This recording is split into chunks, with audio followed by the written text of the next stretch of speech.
Mapagpalang araw sa inyo mga kakwento at maligayang pagbabalik. Welcome na naman po kayo sa ating panibagong kwentuhan. Mga kakwento, ating kilalanin ang as of this moment na fight card sa December to Remember na bakbakang magaganap sa Paradise City Hotel sa South Korea ngayong December 3, 2022. Pero bago yan mga kakwento, baka pwede nyo po muna ang gawin ito. Yo! Quadrala Street Time World Champion! So guys, please subscribe Kwentong Di Panay Kwento. So ano pa hinihintay nyo? Mag-subscribe na! Let's go! Boom! Please subscribe to Kwentong Di Panay Kwento. Alright, like, share, and subscribe. Sa pamamagitan ng link na ibinigay sa katauhan ni Sukang na mula sa Paradise City Hotel Total Information Center, dito ay ibinigay niya ang official website ng event organizer sa paparating na boxing event at ito ang A-Sign Boxing at ito ang ating makikita mga kakwento sa naturang website asign.boxing.com. O diba? Klarong-klaro. Grabe, madaling intindihin sa mga taong alam nila kung ano ang wikang Hapones. Pero sa atin na hindi biyasa sa wikang Hapones, walang ibang gagawin natin kundi GT kagad, Google Translate. Nakasaad dito mga kakwento, ang mga tickets ay ibibigay nila doon na sa venue sa araw ng naturang event. Ang unang match ay nakaschedule ito sa bandang 2 p.m. South Korean time at ang lahat ng mga boxing matches ay matatapos ito sa bandang 6 p.m. Nakalagay din dito mga kakwento kung magkano ang presyo ng mga tickets. Sa VIP seat, 20,000 yen o 8,159.62 pesos at ang A seat naman ay 5,000 yen o 2,040.19 pesos. Mga kakwento, ito po ang halaga ng Philippine peso sa panahong ginawa ko po ang video ito. Dahil every now and then po kasi mga kakwento ay nagbabago ang halaga nito.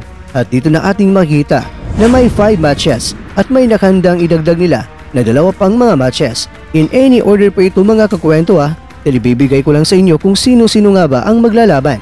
Siyempre unang makikita natin dyan ang 10-round Super Bantamweight Division Showdown, ang 3-division World Champion, ang Quadralas Janriel Casimero versus former Japanese o Japan Bantamweight Champion, Toyo Pacific Super Flyweight Champion, Ryu Akaho o si Yokohama Hikari. Pangalawa, para sa 10-round Super Featherweight Division Showdown, World Second Class Champion na mula sa Mexico, Johnny Gonzalez kontra yan kay Takuya Watanabe.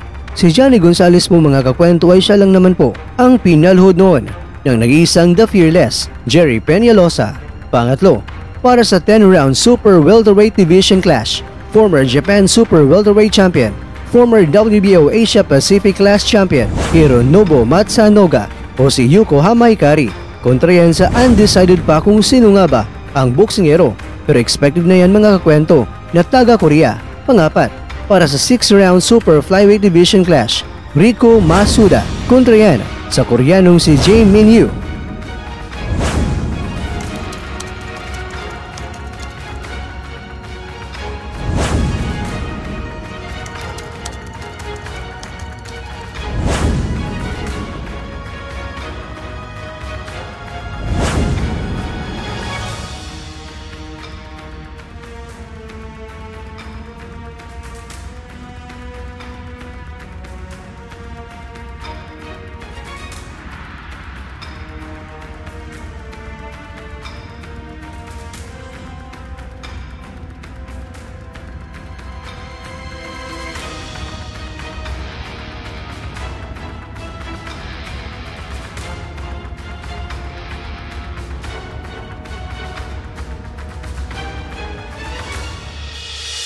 Ngayon naman mga kakwento, ay ibabagi ko sa inyo ang video ni Casimero sa kanyang ibinunyag sa pagbisita ng mga Hapones sa mga promoter sa ating bansa. At syempre, video courtesy po tayo dyan mga kakwento sa YouTube channel na Casimero Family Vlog.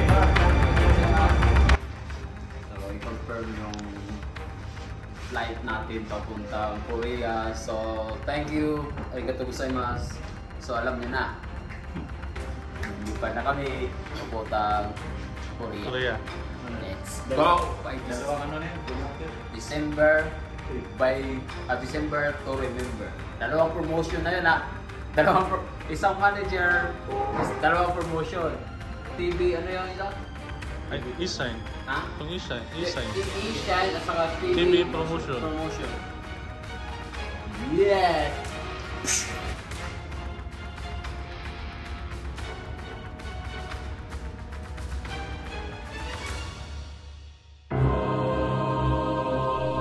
Mga kakwento, kung may concerns tayo na manunood lang sa laban, kung kikita ba ang laban na ito, how much more mga kakwento, ang mga promoters na mismong nagpapalabas ng limpak-limpak na mga salapi.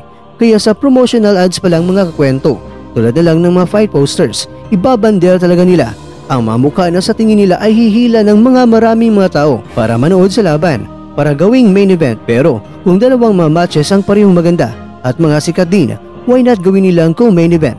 Pero ganun pa man mga kakwento, ipagpapalagay na lang natin, halimbawa lang ito mga kakwento si Casimero ay undercard lang at si Gonzales ang main event. O ayun ibig sabihin lang, may laban na talaga si Casimero pero undercard lang. Ang malaga ay talagang may laban na. Tama nga talaga ang kasabihan na ang isda ay nahuli rin sa bibig kapag namimingwit ka, kababayan.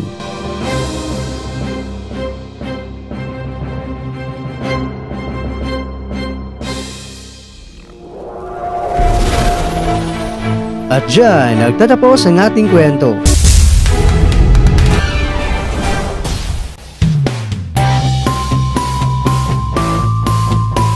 Maraming salamat mga kakwento sa inyong panonood. Pero baka naman ay nagustuhan niyo ang kwento natin ngayon. Baka pwede niyo po kung mabigyan dyan ng like. At bago tayo magtatapos mga kakwento, maraming salamat po talaga. Dahil marami po kasi ang mga nag-comment sa akin sa aking nakaraan na video. Marami po kasi akong mga natanggap na mga papuri. Kaya naman taos puso po akong nagpapasalamat sa inyo. Maraming salamat sa tiwalang ibinigay nyo sa akin. At sana po ay hindi kayo magsasawa na sumuporta sa aking channel. Maraming salamat. God bless and stay safe.